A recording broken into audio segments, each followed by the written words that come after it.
ऐसा विश्वास हमें है। अभी जैन शासन ने कुछ खाना कुछ नहीं खाना वो दिखाया है। फिर हर चीज की एक एक्सपायरी दी है, जो अभी नया कॉन्सेप्ट आया है थोड़े सालों से, कि हर हर चीज के पैकेट पे लिखा होता है कि best before this, best before that. तो नयन भाई ने जो बोला कि भाई उसके अंदर प्रक्रिया सतत चालू है, दवाई भी है तो उसके अंदर पुद्गलों की प्रक्रिया चालू है। वो प्रक्रिया को समझने के लिए कोई लेबोरेटरी, कोई इंस्ट्रूमेंट काम नहीं आ रहा था, तब परमात्मा का केवल ज्ञान ही काम आया। और हर प्रोसेस के बाद उसकी एक्सपायरी भी होती है। वो एक्सपायरी, कौन सा फल कब तक खा सकते हो, कौन सी चीज कितने दिन के बाद उसका टेस्ट बिगड़ जाएगा या खराब हो जाएगा, वो सब प्रभु ने ज्ञान से दिखाया है। इसलिए हमें इसको समझना है। एक चीज हम समझ लेते हैं कि हम कितना कर रहे हैं या कितना कर पाते हैं वो इम्पोर्टेंट नहीं है, लेकिन उसका नॉलेज, उसका ज्ञान होना जरूरी है। इसलिए हम ये सब्जेक्ट को ले रहे हैं। अभी जैन दर्शन की दृष्टि से 22 अपक्ष पदार्थ है, जो हमने वंदितु सूत्र के अर्थ में भी देखे थे। तो हम उसे एक बार ब्रीफ में देख लेते हैं कि जैन दर्शन की दृष्टि से 22 अपक्ष है। उसमें 4 संयोगिक अपक्ष है, जो एक दूसरे के संयोग से या काल के संयोग से, जो जिसका टेस्ट परिवर्तित होता है या जो खाने लायक नहीं बचते, वो 4 प्रकार के हैं। एक द्विदल, दूसरा चलित रस, बोल अथाणु, अचार जिसको बोलते हैं, और रात्रि भोजन, जो द्रव्य, क्षेत्र, काल और भाव के अनुरूप उनके संयोग से वो खाने या न खाने योग्य रहते हैं। वो 4 अपक्ष। 4 महाविगई, मांस, मदिरा, मद यानी हनी और मक्खन, बटर, ये 4 महाविगई है, उनको देखेंगे। फिर ये 8 हुए। 9वां है अनंत काय। अनंत काय में 32 भेद है, मतलब 32 प्रकार के हैं। सब्जियों में 9 प्रकार है, औषधियों में 5 प्रकार है, भाजी वगैरह में 5 है, जंगली पदार्थों में 6 है और वेल वगैरह में 7 है। ऐसे करके 32 अनंत काय, सब डिटेल में अपन देखेंगे बाद में। फिर फलों की बात आती है, तो फलों में बहुबीज, व्यंगन, तुच्छ फल और अनजान फल, अजाण्या फल, ये 4 प्रकार हैं। फिर वृक्षों के जो टेटे होते हैं, जो छोटे छोटे मतलब वर्ड वगैरह के जो फल जैसे होते हैं, वो भी खाने योग्य नहीं होते हैं। वड़ के, पीपल के, प्लक्स पीपर के, काले उमरे के और उमरे के टेटे, ये खाने योग्य नहीं है। ये हो गए और 5। और फिर तुच्छ चीजें जो 100% अवॉइड करने जैसी है, उसमें आता है बर्फ, करा, करा जो आसमान से बर्फ गिरता है वो उसको करा बोलते हैं। फिर मिट्टी और जहर, ये है 4 तुच्छ चीजें। 4 संयोगिक, 4 महाविगई, 32 अनंत काय का 1 प्रकार, फिर 4 फल, 5 टेटे और 4 तुच्छ, 22 अपक्ष चीजें। इसी प्रकार से विज्ञान की दृष्टि से भी 4 प्रकार के फूड नहीं खाने चाहिए। बनाया है विज्ञान ने उसको, उन्हीं की सोच से बनाया हुआ है, पर समय जाते हुए उनको भी पता चला कि ये तो शरीर को नुकसान करते हैं। तो उनके दृष्टि से 4 चीजें हैं। एक processed food, refined food, clean food और पेस्चराइज्ड फूड, जो स्वास्थ्य की दृष्टि से विज्ञान को भी अयोग्य लगते हैं। फिर डॉक्टर की दृष्टि से 5 प्रकार के व्हाइट पॉइजन है, मांस, अंडे, साकर, नमक और मैदा। ये सब डिफरेंट कैटेगरीज हो गई।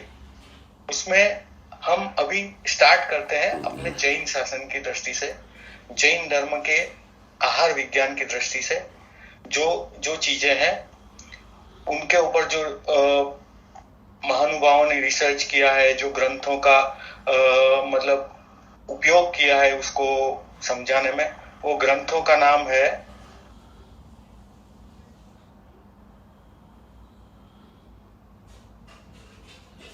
रेफरेंस जो ग्रंथों से लिया गया है वो है भगवती सूत्र, जीवा जीवा अभिगम सूत्र, बृहत कल्प भाष्य, अन्नवणा सूत्र, श्राद्ध दिन कृत्य, धर्म संग्रह, धर्म संग्रहिणी, योग शास्त्र, संबोध प्रकरण, ठाणांग सूत्र, सेन प्रश्न, शिव पुराण, प्रभास पुराण और नीति शास्त्र। सब प्रकार के, सब धर्मों के, सब मान्यताओं के ग्रंथों से लिया गया सार है। इसलिए ये ऐसा नहीं है कि सिर्फ आर्य संस्कृति ने या जैन संस्कृति ने इसका निषेध किया, सबने निषेध किया हुआ है, और वो शरीर की दृष्टि से और अपने हेल्थ अपने स्वास्थ्य की दृष्टि से नहीं खाने चाहिए। अभी हम चालू करते हैं। पहला जो प्रकार था उसमें फर्स्ट आया था द्विदल। हमने पहली बार में ही देखा था वंदितु सूत्र के अर्थ में कि भाई द्विदल क्या होता है, तो कि कठोर और कच्चे दही दूध का संयोग। अभी उसको थोड़ा सा डिटेल में जाते हैं। थोड़ा सा डिटेल में इसलिए जाना है कि हम रोज बरोज के चीजों जीवन में इसका यूज करते हैं, बहुत मतलब अपने दैनिक व्यवहार से जुड़ा हुआ है, इसलिए उसको समझना जरूरी है। कितना एक्सेप्ट कर सकते हैं, कितना कर सकते हैं, वो आगे की बात है, लेकिन उसको समझना सबसे जरूरी है। आप ऐसे कोई गुनाह के लिए ऐसा नहीं बोल सकते कि मुझे तो मालूम ही नहीं था। इग्नोरेंस ये कोई एक्सक्यूज नहीं है आपके गुनाह के लिए, इसलिए पहले जान लेना जरूरी है। तो हम उसे जानने की कोशिश करते हैं। द्विदल अभी थोड़ा रीड भी करना पड़ेगा, थोड़ा वैसे भी चलेगा, तो आप जरा उसको सही तरीके से देखना। फिर उसको रेफरेंस के रूप में एक और ग्रंथ लिया है मैंने, एक और बुक ली है जिसका नाम है रसोड़ानु तत्व ज्ञान, गुजराती में है।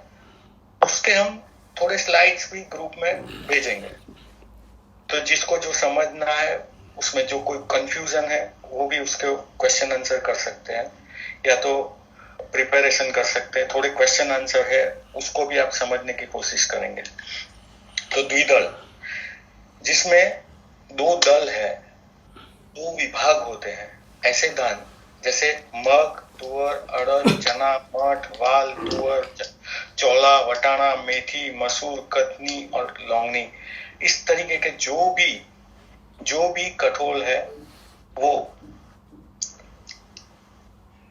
उसके पान यानी कि मेथी, हरी मेथी है, कसूरी मेथी है, सब दही दूध के संयोग से भी दल पैदा करती है।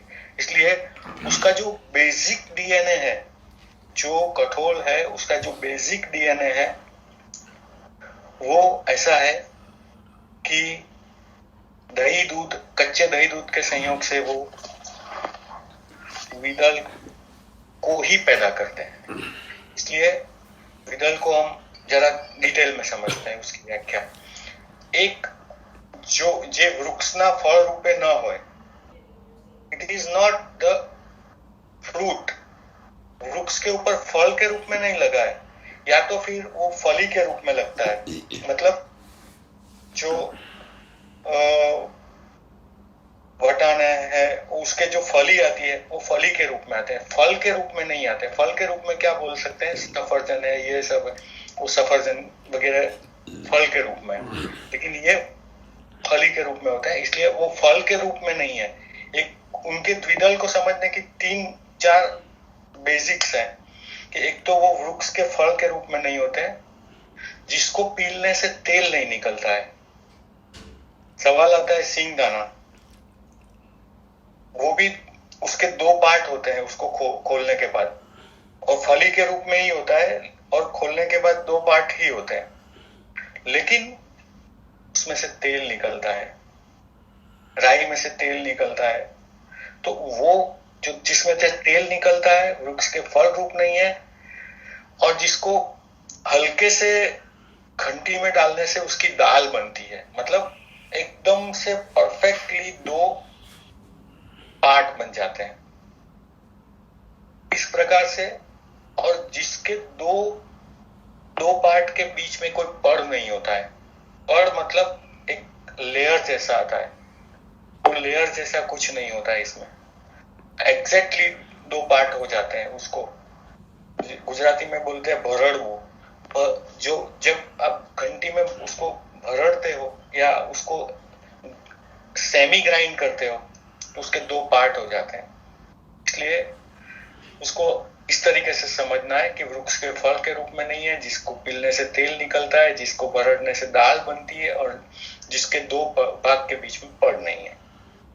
वो 4 लक्षण वाले सब द्विदल के या कठोल के रूप में माने जाते हैं। राई, सरसों, तल, मूंगफली वगैरह जो है उसमें से तेल निकलता है, इसलिए उसको द्विदल में नहीं लेते हैं। अभी उसको कच्चे दही, कच्चे दूध या कच्ची छाछ से मिक्स करने से खाने से या उसका संयोग करने से उसमें बेइंद्रिय जीवों की उत्पत्ति इमीडिएट, उसका संयोग होते ही इमीडिएट उसमें बेइंद्रिय जीवों की उत्पत्ति शुरू हो जाती है। और ये होने से एक बार नहीं होती, बेइंद्रिय जीवों की परंपरा होती है। एक मरता है, दूसरा होता है, एक मरता है, मतलब वो आप उसको 2 घंटे छोड़ देंगे तो 2 घंटे तक उसमें प्रोसेस चलता रहेगा। इसलिए उसको संयोग ही नहीं होने देना है, और संयोग न करके भी वो खाना है तो कैसे खा सकते हैं उसको भी हम समझाएंगे। इसके लिए एक एग्जाम्पल दिया है कि हमको लगता है कि इसमें ये सूख गया है या वो एकदम से ड्राई हो गया है, फिर भी उसका संयोग जो होता है ना, संयोग से जीव की उत्पत्ति होती है। जैसे एक एग्जाम्पल इसमें दिया हुआ है कि एक रोड पे छान, किसी प्राणी का छान गिर गया है और कड़ी धूप में वो एकदम सूख गया है। सूख गया मतलब एकदम हाँ, जलाने योग्य वो छाना होता है, ऐसा हो गया है। पर वो जब बारिश आती है, भीग जाता है, तो भीगने से पानी के संयोग से 2-4 घंटे या 10-12 घंटे या 1 दिन के बाद देखोगे तो वो छाने में से जीव की उत्पत्ति चालू हो जाती है। उसका बेसिक डीएनए होता है संयोगिक, तो वो पानी का संयोग होने से वो छान में से जीवों की उत्पत्ति शुरू हो जाती है, क्योंकि उसकी कैपेसिटी ऐसी है कि वो संयोग से होने वाला ही है। इसलिए ऐसा कठोल के बारे में कच्चा गोरस, गोरस मतलब दही, दूध और छाछ, कच्चा उसके साथ खाने से ये होता है। अभी अपन कहाँ लगता है अपने डे टू डे यूज में,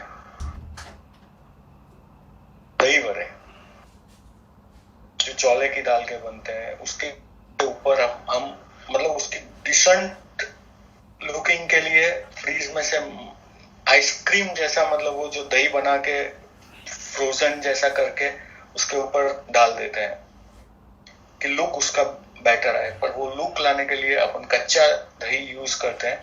इसलिए सबसे बड़ा द्विदल का प्रयोग दही वड़े के साथ अपन करते हैं। तो इसका मतलब ये नहीं कि दही वड़ा खाना नहीं है, खाना है, तो कैसे खाना है वो भी समझाया है।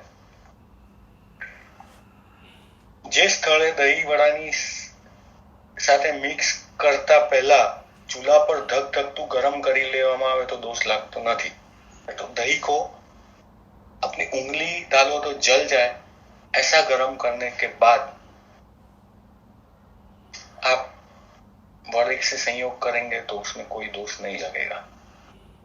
कुछ लोग खिचड़ी के साथ कच्चा दूध खाते हैं, खिचड़ी, दूध और खिचड़ी खाते हैं। वो कुछ लोगों को मतलब गांव, छोटे गांव में वगैरह जगह होता है कि जिनके घर में गाय का वो सब खुद प्राणियों का दूध आता है खुद का, तो कच्चा भी खाते हैं, कच्चा भी पीते हैं।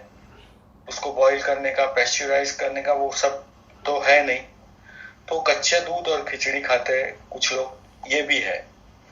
તો આ દહીંને હું તમે ગરમ કરીને પછી ઠંડુ કરો? હા, પછી ઠંડુ કરવું, હા, અને પછી નાખવું, પણ ઠંડુ કર્યા પછી એટલે ફ્રોઝન કરવું, એ પછી બીજો દોષ આવે એમાં. એટલે ઠંડુ ન કરાય ને? ને કરાય કરાય કરાય, ઠંડુ કરીને દ્વિદળના દોષથી તો બચી જ શકો તમે. બીજો શું આવે? રસનો, રસવૃત્તિ આવે ને, ટેસ્ટ ન લાગે.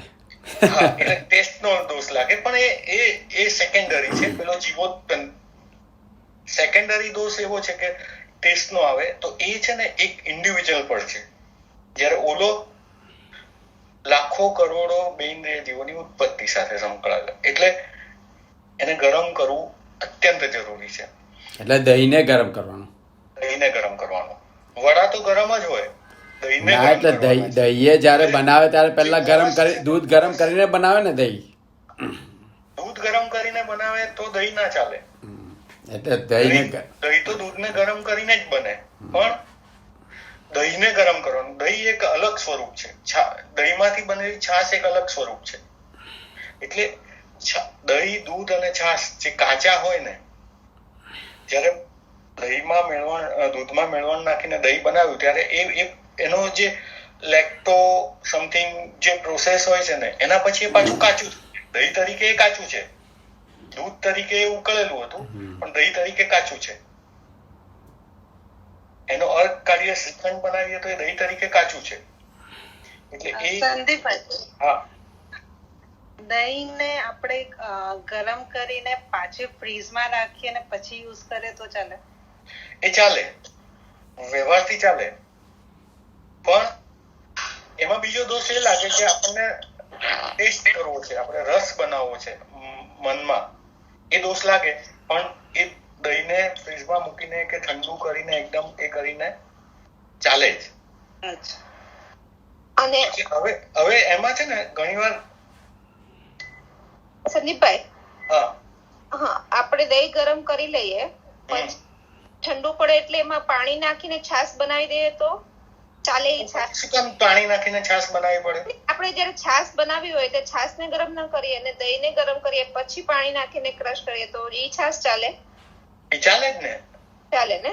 હા, દહીં ગરમ થઈ ગયું, દહીં એના મૂળ સ્વરૂપમાં ગરમ થઈ ગયું ને, એટલે એ છોડી દે છે પછી એનો ગુણ, જીવોત્પત્તિનો જે ગુણ છે ને વિદળ સાથેનો, એ છોડી દે છે. એ થોડા સમય માટે જ રહેતું હશે ને? એ પણ તો હા, એના બધા કાળ છે, એ પણ આવશે આપણને, બધું ડિટેલમાં છે.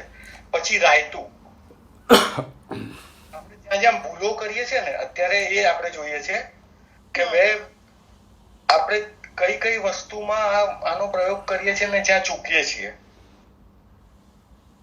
પછી રાયતું બનાવીએ છીએ આપણે, શેનું? બુંદીનું રાયતું, બુંદી કાકડી, ચણાના લોટનું બુંદી, અને એને આપણે જેટલી આમ ઠીક અને દહીંમાં નાખીએ એટલી વધારે એટ્રેક્ટિવ લાગે, એ દ્રષ્ટિથી આપણે એને કરીએ છીએ. એટલે એ બુંદી આપણા ખાવાની રોજબરોજની વસ્તુની વાત કરીએ છીએ આપણે. પછી આવે છે મેથીના થેપલા. મેથી પણ કઠોળ છે, મેથીના પાન પણ કઠોળ છે, મેથીની દાંડલી પણ કઠોળ છે, મેથીનું કંઈ પણ કોઈ પણ સ્વરૂપે, અને મેથીના દાણા પણ કઠોળ છે.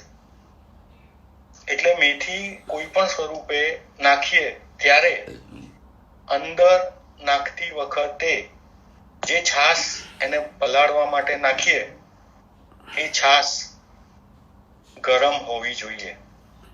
અથવા એમાં દહીં નાખીને થેપલા બનાવીએ ત્યારે એ છાશ અથવા દહીં ગરમ હોવું જોઈએ. બરાબર. અને ગરમ એટલે એની રીતસર દાજતું હોય એવી. પણ એમાં કેવું થાય છે કે મેથીના થેપલા બનાવતી વખતે આપણને ચાલે છે, કેમ કે દહીં ગરમ કરીને આપણે ખાલી કાળજી જ રાખવાની છે. દહીં ગરમ કરીને નાખશો તો પણ એ થોડું વેર વિખેર થઈ ગયેલું હોય, થોડું છૂટું પડી ગયેલું હોય પાણી ને દહીં, પણ એ આપણે પાછું લોટ બાંધવામાં વાપરવાનું છે એટલે ચાલે છે. પણ દહીં વડામાં આપણે પેલું પ્રેઝન્ટેશનના મોડમાં જઈએ છીએ ને, એટલે આપણે કાચું વધારે વાપરી કાઢીએ છીએ. મેથીના થેપલા વખતે તો ઘણા ખરા ઘરોમાં દહીં ગરમ કરીને નાખતા હશે કદાચ. આપણે વી અન્ડરસ્ટેન્ડ કે આવું જ હશે એમ. એટલે એમાં એવોઇડ થઈ જાય છે. પણ પેલામાં પ્રેઝન્ટેશન નો ઇશ્યુ આવે છે એટલે આપણે થોડુંક કરીએ છીએ. પછી કઢી. હવે કઢી બનાવવા માટે મૂકી આપણે, એટલે કઢીમાં શું કહેવાય એને મેળવણ કરવું, પેલું મેળવણી કરે એને શું કહેવાય? ચણાનો લોટ નાખે, ગાળ ચણાના લોટનો કરીને નાખે, બરાબર. તો એ ચણાના લોટનો જે ગાળ કરીએ એ ઘણા લોકો કેવું હોય કે તપેલું મૂક્યું છાસનું ગેસ પર અને ધબકાયો લોટ અંદર, એ ગેરવ્યાજબી છે.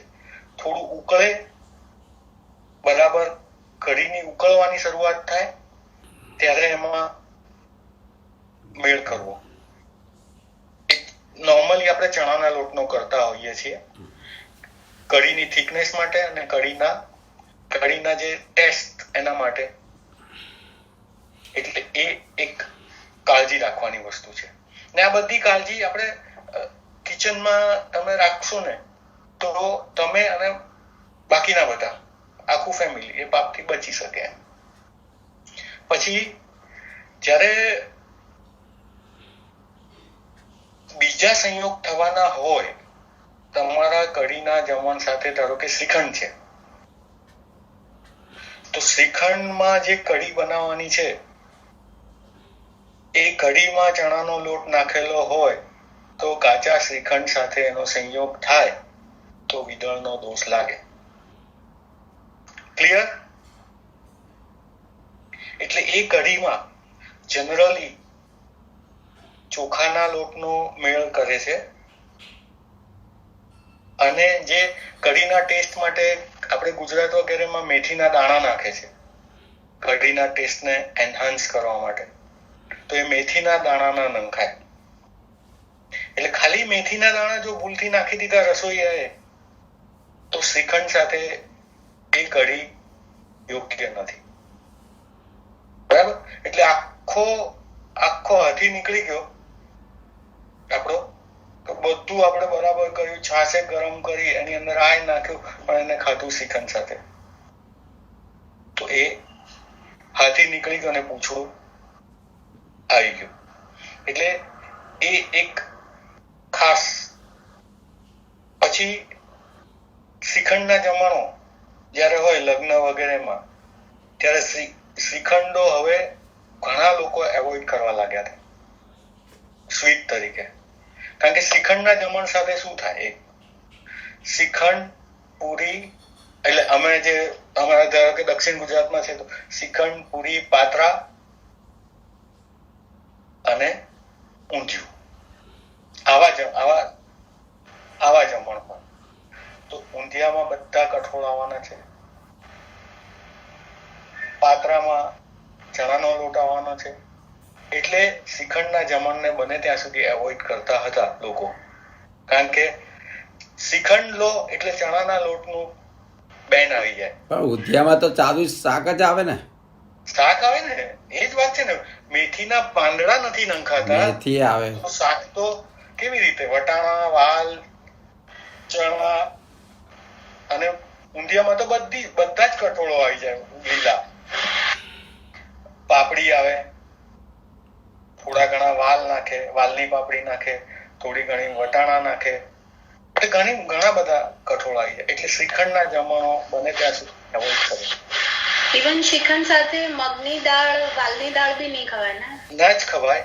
કઈ પણ એનું જે મૂળ સ્વરૂપ બી હોય ને તો નહીં. ઇવન પાપડ પણ ના ખવાય. ચણાના લોટ વાળી, મેથીના વઘાર વાળી કઢી પણ ના ખવાય. એટલે બને ત્યાં સુધી શ્રીખંડના જમણને અને એ પણ જાહેર સમારંભોમાં એવોઇડ કરવો જોઈએ. બરાબર? ક્લિયર? આગળ પછી આવે છે ઢોકળા. ખાટા ઢોકળા માટેનું આપણે પલાળીએ છીએ. સવારના પલાળી દો છો ને, ઇડલી માટે કે ઢોકળા માટે કે ખાટા ઢોકળા માટે, એને શું કહેવાય, ઈદડા કહેવાય. તો એની અંદર તમે ચોખા અને અડદની દાળનું જે હોય, હવે તો તમે ક્યાં જોવાઈ જાઓ છો કે એમાં કઈ દાળ નાખી. પેલા છેડાના પેકેટ આયા લોટના, અને એમાં લખેલું હોય પાછળ કે એમાં દહીં નાખો આટલું, એટલે આપણે નાખી દઈએ છીએ ને. બરાબર ને? એટલે એમાં પણ દાળ આવે છે. એટલે એમાં જ્યારે પલાળવું હોય તો એ આટાને પલાળવા માટે પણ છાશને ગરમ કરવી અને ઠંડી કરીને જે કરવું પડતું હોય એ પ્રોસેસ કરીને પછી જ નાખવી જોઈએ ઢોકળું પલાળવા માટે. બરાબર? પછી ગરમમાં નાખી શકાય, રાઈટ? નાખી શકાય. ગરમમાં તો નાખી જ શકાય ને, ઓબ્વિયસલી. કારણ કે કઢી બનાવીએ છીએ ત્યારે આપણે કઢી એકદમ ઉકળી જાય એટલે પછી આપણે એમાં ચણાનો લોટ નાખીને મેળ કરી શકીએ છીએ. એટલે એ એવોઇડ કરવા જેવું છે. બરાબર? પલાળતી વખતે ગરમ દહીં નાખવાનું. આ ખાલી નાના નાના ધ્યાન રાખવાના. પછી દહીં મેથીના ઢેબરા. કારણ કે ઘણા દિવસ, થોડા વધારે દિવસ રાખવા હોય તો આપણે એના ઢેબરા જે બનાવીએ છીએ એમાં પણ આપણે દહીં ને મેથી નાખતા હોય તો એ દહીંને ગરમ કર્યા પહેલા નાખવું નહીં. આપણે સંદીપ, મેથીના ઢેબરા થોડા દિવસ રાખી શકાય કે દહીંમાં પલાળેલા હોય તો? મેથી હોય તો ના ચાલે ને? હા, એનો કાળ પણ આવે છે. એનો કાળ પણ આગળ આવશે. કારણ કે મેથીના ઢેબરા છે ને, એનો કાળ આવે છે આપણે આગળ. એ થશે આપણે વાસીમાં આવશે. બરાબર?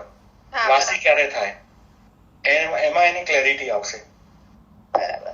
એને 2 દિવસ રાખી શકાય, પછી એના પછી એને શેકીને રાખી શકાય, એને પછી, એટલે તમે ટોટલ 1 મહિનો કેવી રીતે એનો ઉપયોગ થઈ શકે ને એ આખો પ્રોસેસ આવે છે આગળ. બરાબર? એટલે એ આ તો અત્યારે આપણે જે તમે કિચનમાં છો અથવા તો ડાઇનિંગ ટેબલ પર છો ત્યારે તમે ક્યાં ક્યાં મિક્સઅપ કરી શકો છો એની વાત છે આ અત્યારે. પછી શ્રીખંડના જમણમાં અથાણા આવે. અથાણાનો બેઝ શું હોય? અથાણાના મસાલાનો બેઝ હોય મેથીનો મસાલો. મેથીનો મસાલો. બરાબર? અને શ્રીખંડ હોય કાચો. ક્લિયર? ઓકે. પછી આવે છે છાશ. કચ્છી લોકો છે, પંજાબી લોકો છે, આપણે ગુજરાતીઓ ઘણાય, રાજસ્થાન, એમાં છાશ તો ભોજન સાથે હોય જ. એટલે એ છાશને, છાશ હોય ત્યારે અથાણા, પાપડ, શાક બધાની લિમિટેશન આવી જાય. એટલે એ છાશ જમવાની સાથે એવોઇડ કરવી જોઈએ. પછી છાશ વગેરે જ્યારે હોય ત્યારે એઠા હાથ અને આપણે પછી ભલે મોઢું ચોખ્ખું કર્યું પણ હાથ ખરાબ હોય, એઠા હોય તો છાશના નો ઉપયોગ અથવા છાશનું એ કરવામાં ઈંધણનો દોષ લાગે. હવે ગરમ કરીને છાશ બનાવેલી હોય તો કઈ કદાચ ટેસ્ટી ના લાગતી હોય એટલી, કારણ કે ગરમ કરવા જાઓ એટલે સહેજ ફાટી જાય. બરાબર. દૂધ, દહીં. પણ એનો પણ એક ઈલાજ છે કે એમાં થોડોક જુવાર કે ચોખાનો લોટ નાખીને ગરમ કરો ને તો કદાચ એ ઓછું ફાટે છે. અને સૌથી વધારે ધ્યાન રાખવાનું છે કે જમી લીધા પછી વાસણ ગયા સિંકમાં, પછી અડધો કલાક પછી છાશ પીધી, છાશના ગ્લાસ પણ ગયા સિંકમાં, છાશની તપેલી પણ ગઈ સિંકમાં, ને પછી બધું પેલા બેન આવે ત્યારે થાય ને કામ, તો આપણે તો ના કરીએ. બરાબર ને? એટલે એ જે વાસણ ભેગા થાય છે ને એ સંયોગ પણ દ્વિદળનો છે. અને ઇમિડિયેટ વિધાઉટ અ સેકન્ડ એમાં બેઇન્દ્રિય જીવોની ઉત્પત્તિ ચાલુ થાય.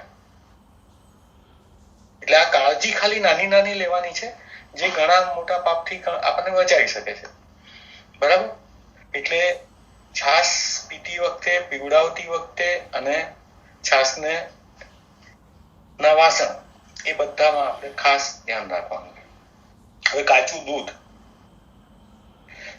આપણે વાપરવાનું જનરલી ઓછું. પ્રદીપભાઈ, હા, સપોઝ આપણે જાણતા હોય કે આ વિદળ થાય છે, તો એવું થાય કે પહેલા શ્રીખંડ ખાઈ લીધો અને પછી હાફ એન અવર પછી આપણે છાસ વાપરીએ એવું કંઈ? હા, શ્રીખંડ ખાઈ લીધો તો નહીં. શ્રીખંડ ને છાસનો તો થતો નથી વિદળ. શ્રીખંડ અને શાકનો થાય છે, શ્રીખંડ અને ઢોકળાનો થાય છે, શ્રીખંડ અને અથાણાનો થાય છે. વિદળ ક્યાં થાય છે? શ્રીખંડ અને અથાણા થાય છે. હા, તો એમાં શ્રીખંડ ને ઢોકળાનો થાય.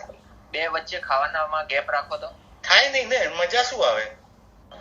ખાલી શ્રીખંડ પૂરી ખાઈ લીધા તમે અને પછી કે હવે અડધો કલાક પછી, 15 મિનિટ પછી, 5 મિનિટ પછી મને ઢોકળા આપો. ખાવાની મજા ગુજરાતીઓને ક્યાં આવે કે રોટલીનું બટકું લીધું, એની અંદર શાક લીધું, એને દાળમાં બોળ્યું અને ખાધું, કે શ્રીખંડમાં બોળ્યું ને ખાધું, તો મજા આવે છે ને આપણને. તમે સમજ્યા? ખાવાની મજા શું આવે તમને? એટલે કારણ કે અને કોઈને તમે આવી રીતે તો કેવી રીતે પીરસી શકો કે એટલે પહેલા ભાઈ તું શ્રીખંડ પૂરી ખાઈ લે, પછી હું તને ઢોકળા આપું છું, પછી કઢી ભાત આપું છું, એવું ના ચાલે ને. એટલે try to avoid shrikhand. Shrikhand બહુ ભાવે છે, તમે એક વાડકી લઈને શ્રીખંડ ખાઓ. સંદીપ, હા, વઘારેલી છાશ વિદળ કહેવાય? વઘારેલી છાશ વિદળ જ કરે ને, ખાલી વઘારથી ઇનફ નથી. નહીં, મીન્સ છાશમાં જે રાઈનો વઘાર આવે એ પણ રાઈ પણ વિદળ થાય? થાય જ ને. રાઈ ના થાય ને, રાઈમાં તો રાઈનું તો તેલ નીકળે, રાઈ ના થાય. હા, એ થયેલા. મેથી નંખાઈ હોય વઘારમાં તો થાય. ઓકે, રાઈ છે એમાં તેલ આવે. ઓકે, રાઈ, સરસવ એ બધા તેલિયા બીજે પીનટ્સ, તાલ બધી એ બધા તેલ વાળા છે. આપણે બેઝિક વ્યાખ્યા જોઈ કે ઝાડના ફળ સ્વરૂપ નથી, પછી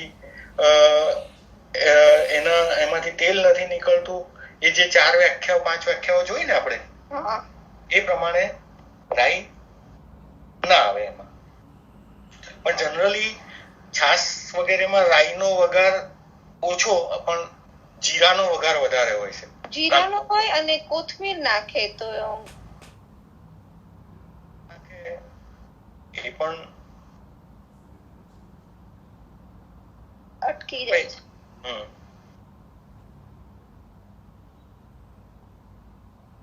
પછી આપણે આગળ ચાલીએ કાચું દૂધ.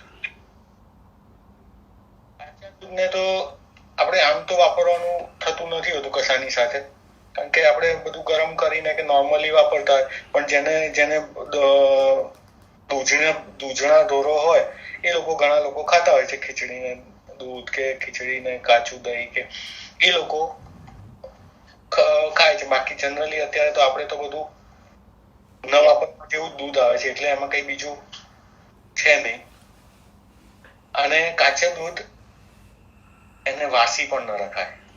કાચું દૂધ હોય તો એ વાસી થાય તો પણ વાસીનું પાપ લાગે. બીજી વાત કે કાચું દૂધ જયારે પડ્યું હોય રસોડામાં, ધારો કે દૂધવાળો દૂધ આપીને ગયો 2 લીટર અને એની તપેલી ખુલ્લી રહી ગઈ અને તમે બાજુમાં રસોઈ કરો છો ને કોક વાર કઠોળનો દાણો પડી ગયો, મેથીનું પાંદડું પડી ગયું, કંઈક પડી ગયું, તો પણ જીવ ઉત્પત્તિ થાય. એટલે આપણે ત્યાં જે પણ રસોઈના વાસણો વગેરે હોય એને કશાને ઉઘાડું ન રાખવું, એને અતિચારમાં લીધું છે કે ભાજન ઉઘાડા રહ્યા. બરાબર? એટલે એ આપણે કાળજી ડે ટુ ડે માં એ પણ રાખવાની આવે છે. આ રીતે આપણે જે વિદળ માટેના બેઝિક્સ છે એને સમજ્યા આપણે. બરાબર? કઠોળની પ્રોડક્ટો, કઠોળ શાક તરીકે, કઠોળ ભાજી તરીકે, એ બધામાં હવે એક પ્રશ્ન કદાચ હું ક્લિયર નથી કે કોથમીર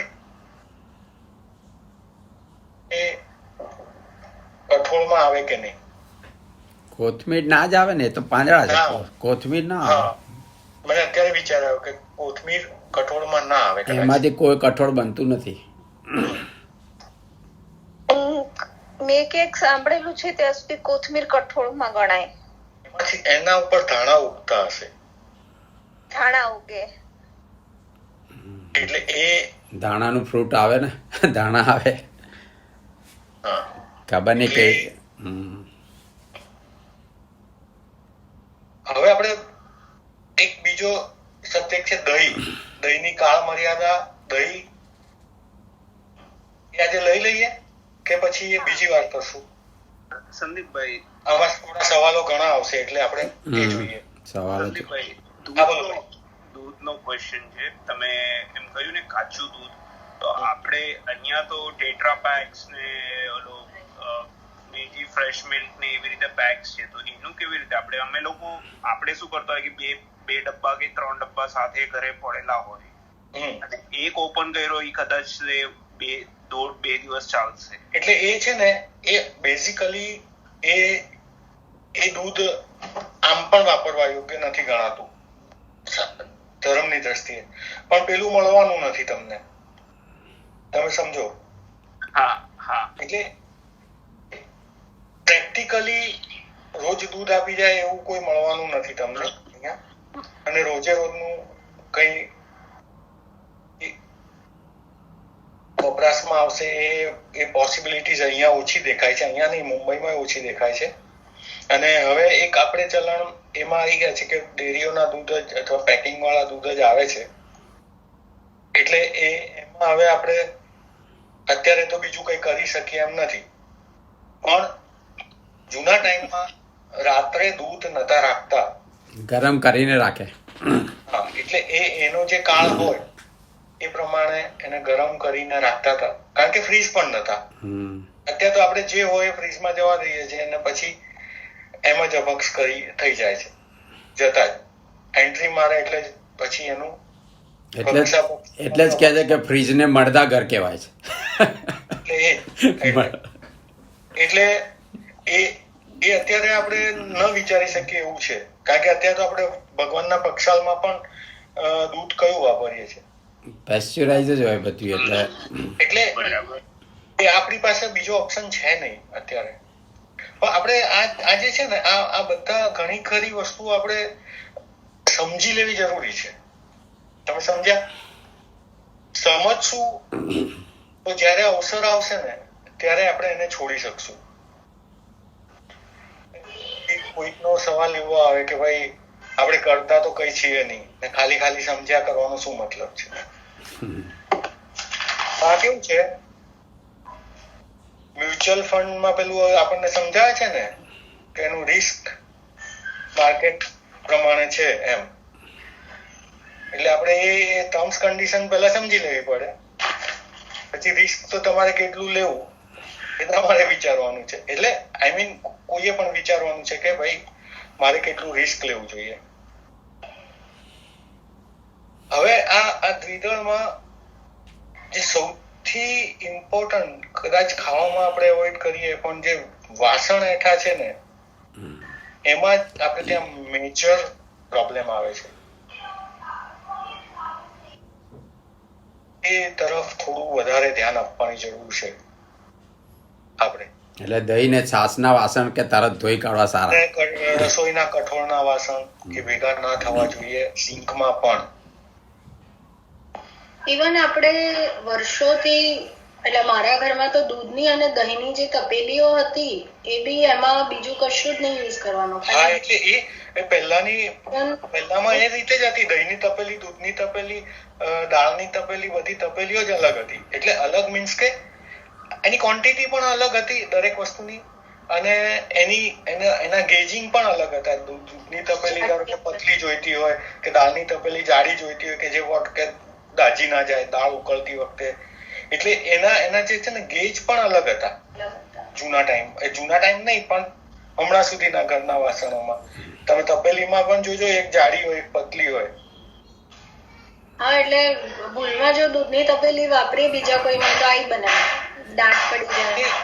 આમ એવી રીતે કે કોઈ કાળજી રહે, પાછળ વાળાને પણ કાળજીનો ખ્યાલ રહે, એના કારણે એવી રીતે રાખતા હશે. અને લિમિટેડ એમની પાસે સાધનો હતા. એટલે આ થઈ આપણે વિદળની વાત. આપણે બેઝિક જોયું હતું, પણ હવે આ જરા થોડું ડિટેલમાં જોયું. બરાબર છે?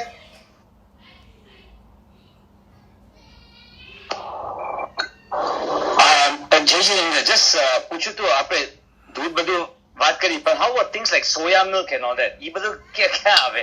Not a milk actually. Okay. It's soya juice જ કહેવાય. સોયાબીન શું કહેવાય? કઠોળ જ થાય ને આમ તો. કઠોળ. એટલે સોયાબીનને એની સાથે તો તમે યુઝ કરી જ ન શકો. સોયા મિલ્કને તમે કઈ બીજામાં તો આપણે યુઝ કરતા જ નથી ને. સોયા મિલ્કનો મેક્સિમમ શું યુઝ છે? You drink only, right? આ ડ્રિંક કે સિરિયલ કે એવું કંઈકમાં નાખે યુઝ્યુઅલી.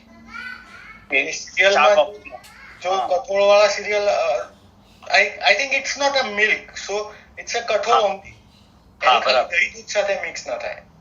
Yeah okay. જે આવવાનું નથી basically. Yes. Either you are using as a plain drink soya milk, હા, or you are mixing with cereals only.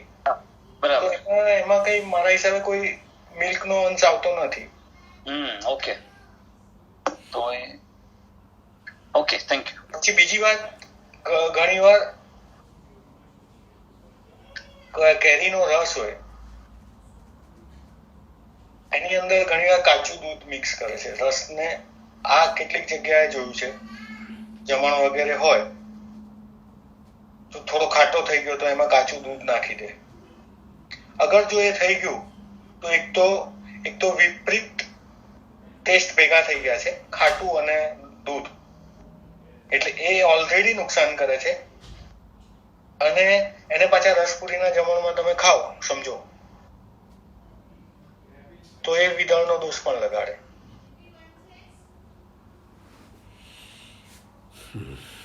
બરાબર છે?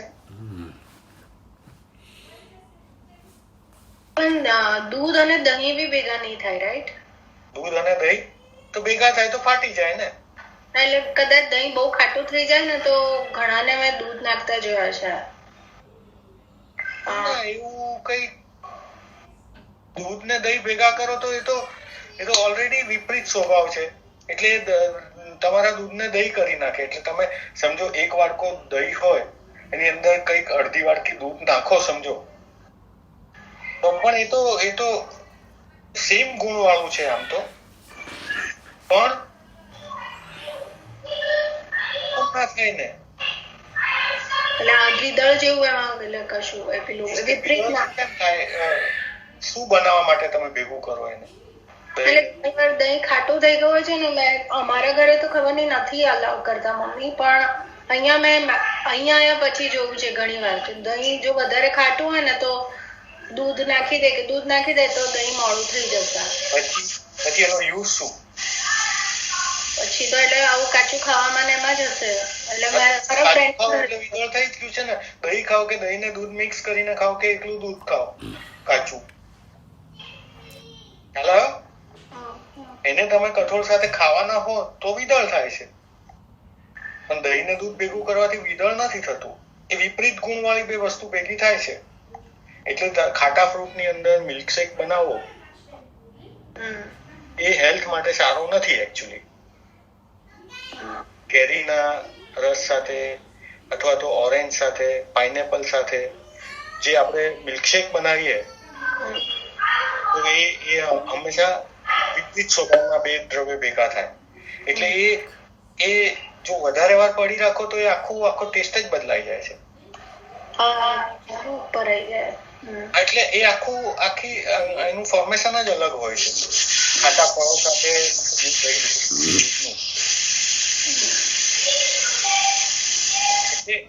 એ બને ત્યાં સુધી એવોઇડ કરવું જોઈએ સ્વાસ્થ્યની દ્રષ્ટિએ.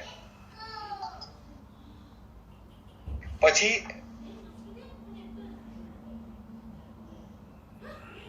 સંદીપભાઈ, મારે પૂછવું હતું કે દહીં વડા પણ વિદળ જ થશે ને, કારણ કે વડા કઠોળથી બને અને પછી એમાં હા, દહીં નાખી કાચું દહીં નાખો તો વિદળ થાય, પણ દહીંને તમે પ્રોપર ગરમ કરીને નાખો તો વિદળ ના થાય. અચ્છા, ઓકે. પ્રોપર એટલે કેટલું કે ને તો ગેસ પર મૂક્યું હોય તો તમે એની અંદર આંગળી નાખો, ગરમ થતું હોય ત્યારે, અને દાજે તમારી આંગળી, આમ ઝટકાથી તમારે લઈ લેવી પડે, એટલું ગરમ કરો તો પછી એ વિદળ ના થાય. એનું બેઝિક એ જ છે કે એને ગરમ કર્યા વગર, એટલે વિદળની વ્યાખ્યા શું છે કે કાચા દહીં દૂધ સાથે કઠોળનો ઉપયોગ, કાચું દૂધ કે છાશ એની સાથે કઠોળનો ઉપયોગ એટલે એ વિદળ. હવે જે શ્રીખંડમાં કાચું જ હોય હંમેશા, છાશમાં કાચું જ હોય, બરાબર. એટલે આપણે આખી જોઈશું કે કઢી બનાવતી વખતે આપણે શું કાળજી લેવાની, થેપલા બનાવતી વખતે શું કાળજી લેવાની, દહીં વડા બનાવતી વખતે શું કાળજી લેવાની. એટલે we are not suppose to stop the things, પણ એને કાળજી સાથે કેવી રીતે વાપરવું એ સમજવા માંગીએ છીએ આપણે આમાં. બરાબર છે, સમજાય. અને આના પછી હવે હું એક છે ને, એટલે આ મેં જોઈ research of dining table book, બરાબર. હવે એની સાથે રસોડાનું તત્વજ્ઞાન ને 3-4 પેજ છે, એનું PDF હું મોકલીશ. એમાં થોડા સવાલ જવાબ પણ છે, જેને જોવા હોય એ જોઈ શકે છે, અને સ્વાધ્યાય ટાઈપના. અને પછી એમાં કઈક પ્રશ્ન હશે તો આપણે એને જોશું. Sure, thank you. બીજું બોલો, કઈ કોઈને સવાલ? ચાલશે આ સબ્જેક્ટ આપણો? હા, હવે એકચ્યુઅલી બહુ ધ્યાન રાખવા જેવો સબ્જેક્ટ છે, નાની નાની વસ્તુમાં. એટલે આ સબ્જેક્ટને આપણે થોડો વધારે ડિટેલ કરવો છે, એટલે દરેક વસ્તુમાં તો થોડી મને એવી ઈચ્છા હતી કે થોડું આપણને સમજ પડતી થાય આમાં. પછી કેટલું એપ્લાય થાય છે એ સેકન્ડરી વસ્તુ છે, ઇન્ડિવિજ્યુઅલ પર છે, પરંતુ સમજ આવે તો સારું છે એવું વિચારીને મેં સબ્જેક્ટ લીધો છે. અને ઘણા સારા 2 રેફરન્સ છે આપણી પાસે, એટલે એ પ્રમાણે ચાલીએ આપણે. બરાબર